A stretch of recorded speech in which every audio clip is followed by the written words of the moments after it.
আসসালামু আলাইকুম। আজকে চলে এসেছি আমরা রূপসান মেকারের কাছে। রূপসান মেকারের কাছ থেকে একটি গল্প শুনে আপনাদেরকে উপস্থাপন করে শোনানোর চেষ্টা করতেছি। গায়ে সকলেই মনোযোগ সহকারে শুনবেন এবং কি লাস্ট পর্যায়ে কমেন্ট করে দেবেন গল্পটি কেমন হইল। বনের রাজা ছিল সিংহ। বনের রাজা সিংহ একদিন পর্যাপ্ত পরিমাণ অসুখ, শরীরে পর্যাপ্ত জ্বর। এই কথা বনের ভিতরে অ্যালাউন্স কইরা দিছে। যত প্রকার পশু পক্ষী জীবজন্তু আছে সকলেই বনের রাজা সিংহকে দেখতে চলে গেছে রাজা সাহেবের বাড়িতে। সবাই গেছে কিন্তু আপনার শিয়াল সাহেব যেতে পারে নাই। পণ্ডিত শিয়াল যেতে পারে নাই, তার কারণ যেদিন রাজা সাহেবের শরীর অসুস্থ ছিল আর সেই দিন ছিল পণ্ডিত সাহেবের আপনার শালির বিয়া।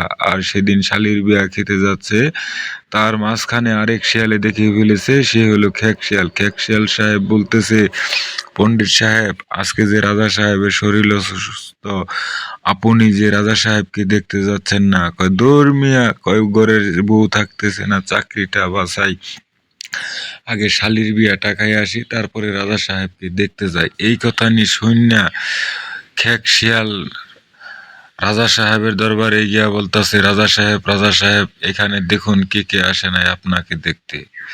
রাজা সাহেব বলতেছে যে, কেন এই কথা বলতেছ? পণ্ডিত সাহেব তো আপনাকে রাজা বলে গণ্য করে না, মানে না, এই কথা বলছে। দেখেন রাজা সাহেব, পণ্ডিত সাহেব তো আসে নাই। এই কথা শুনিয়া আমনের রাজা সাহেব জ্বরের শরীর ফাল মেরে 3 হাত উঠতে পড়ছে, তার জ্বরও ভালো হয়ে গেছে। বলতাছে, হ্যাঁ, আমি বনের রাজা, সে আমারে মানে না, তার মৃত্যুদণ্ড আদেশ করলাম। যেখানে দেখবা সেখান থেকে এসা তারে ধইরা নিয়ে আসবা, তার মৃত্যুদণ্ড। এই কথা নিয়ে শুনিয়া সকল বনের ভিতরে অ্যালাউন্স করে দিছে পণ্ডিত শিয়ালের মৃত্যুদণ্ড। পণ্ডিত শিয়াল রাজা সাহেবকে রাজা বললা মানে না। আর এই কথা যখন পণ্ডিত শিয়াল শুনছে শ্বশুর বাড়ির থেকে আসার পরে, তখন সে খুব চিন্তিত। আমার তো ফাঁসি হয়ে যাব রাজা সাহেব, আমি এমন কি করলাম মনে মনে যে আমার ফাঁসি হয়ে যাব। তখন শুনতে পারলো একজনের কাছে যে খেক শিয়াল তার নামে একটা বিচার দিছে রাজা সাহেবের কাছে, যে সে রাজা বইলা অমুক সাহেব রে, মানে বনের রাজারে মানে না, তাই এর জন্যই তার ফাঁসি অ্যালাউন্স কইরা দিছে। এই কথা চিন্তা করতে করতেই কালকে মানে কালকে গিয়ে এই দরবারে বলতেছে কি, রাজা সাহেব, আমি তো আপনার দরবারে আসছি। রাজা সাহেব বলতেছে, গ্রেপ্তার করো এই নৌজওয়ানকে। এই নৌজওয়ান তো আমার কথা পণ্ডিত শিয়াল, সে আমার রাজা বললে গণ্য করে না। পণ্ডিত শিয়াল বলতেছে, রাজা সাহেব, আপনি যে শাস্তি দিবেন আমি ওই শাস্তি মেনে নিতে রাজি আছি, কিন্তু আমার একটা কথা শুনেন। কয়, কি কথা বল? যখন শুনলাম আপনার শরীর অসুস্থ, এই কথা শুনে তো আমার মাথা নষ্ট হয়ে গেছে। আমি ওষুধের জন্য সারা বনে ঘুরতে এমন এক জায়গায় গিয়ে পৌঁছাইছি, সেখানে গিয়ে ওষুধ পাইছি, আর এই ওষুধ খাইলে আপনার শরীর ভালো হয়ে যাব।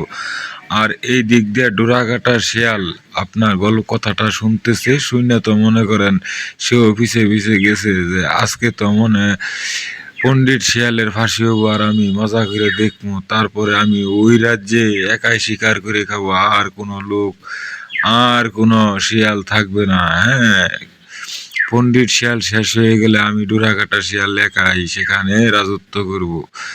কিন্তু রাজা সাহেব যখন বলতেছে যে, কি ওষুধ নিয়ে আসছো যে আমি খেলে ভালো হয়ে যাব, তাহলে ওষুধ আমাকে দাও। তখন পণ্ডিত শিয়াল বলতেছে যে, আমার একটা কথা, ওষুধ অবশ্যই দিব, কিন্তু এই ওষুধ আপনি নিতে পারবেন কিনা জানি না। কই, অবশ্যই নিব, বলো। কয়, আপনি সেটি কি করতে পারবেন আমি যেই কাজ দিব? কয়, অবশ্যই পারবো। কয়, আপনার শরীর সুস্থ হয়ে যাব আমি যেই ওষুধ নিয়ে আসছি আর যেই জায়গার থেকে নিয়ে আসছি। যদি ডোরাকাটা শিয়ালের চামড়া ছুলাইয়া রোদে দেওয়া হয় লবণ লাগাইয়া, তাহলে আপনার 5 মিনিটের ভিতরে জ্বর ভালো হয়ে যাব।